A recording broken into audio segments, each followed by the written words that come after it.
So I got a film shoot in about 2 days time, which I'm shooting entirely on my own.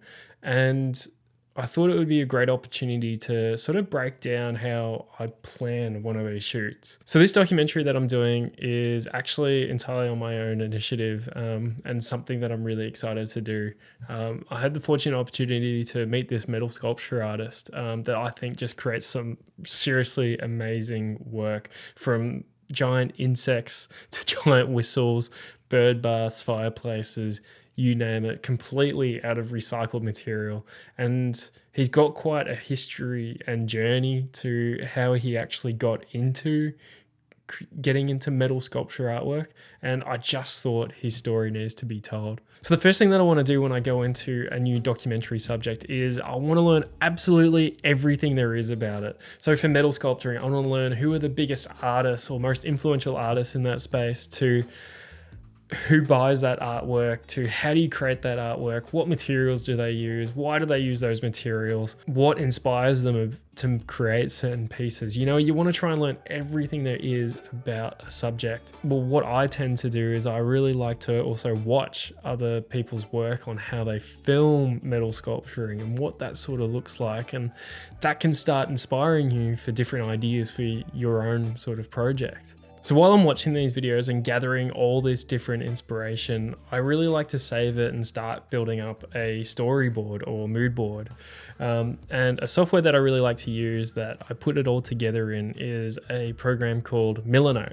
I'm not sponsored in any way by them at all. I mean, I barely have any views on this channel anyways. But what I really like about Millernote is it displays everything completely visually.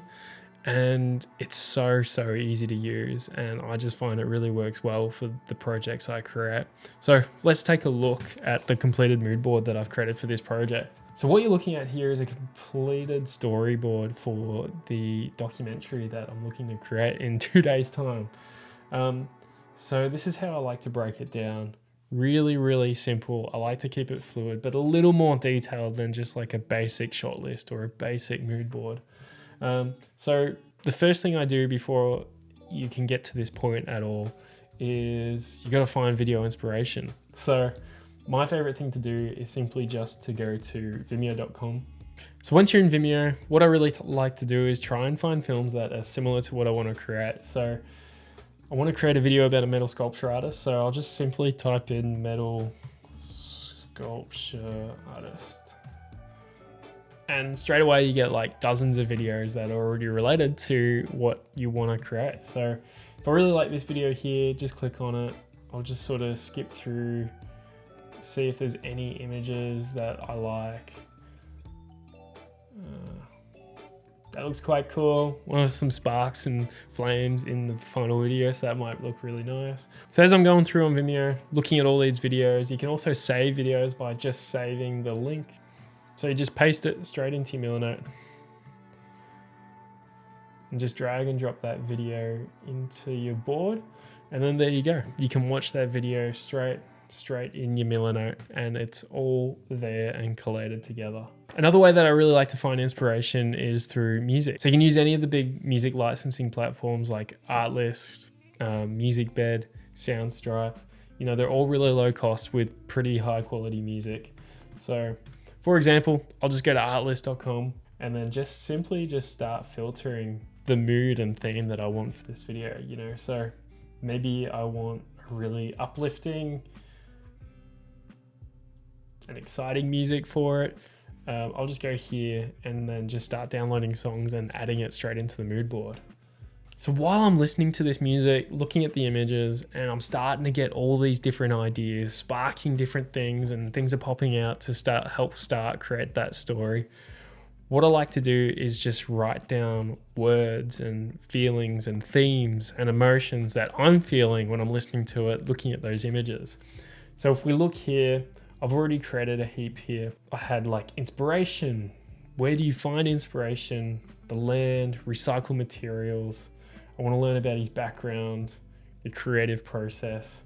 You know, there's no rules at this point. You're just trying to create some ideas for the story on what you're going to delve into and create. To really help with this, if you know your subject that you're working with, I always strongly recommend almost doing like a pre-interview, but just treat it like a natural conversation and just ask them what it is that they want to cover in the documentary. What can they tell you about the industry? Not like a formal interview, but a bit like a just casual conversation, and ask different questions that you have for that artist. And just through that conversation, you know, I learned a little bit about how the process works, that the fact that they use recycled materials. Why do they use recycled materials?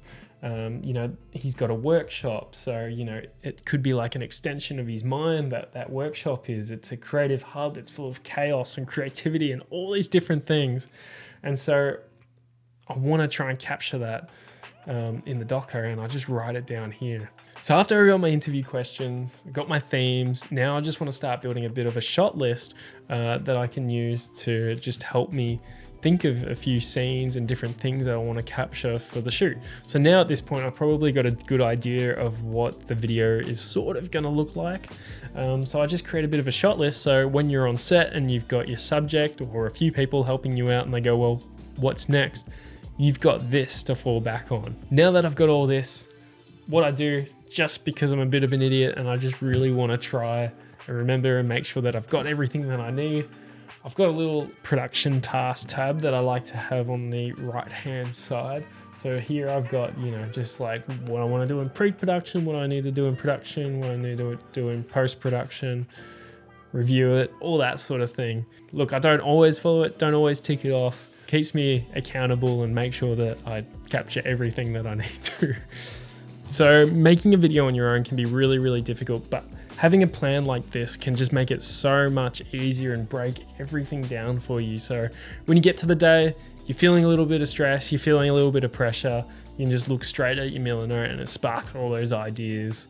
Again, creating a project entirely on your own can be one of the hardest things you can do, but I also find it just so deeply fulfilling and rewarding. And to be honest, I couldn't really do it unless I planned this way.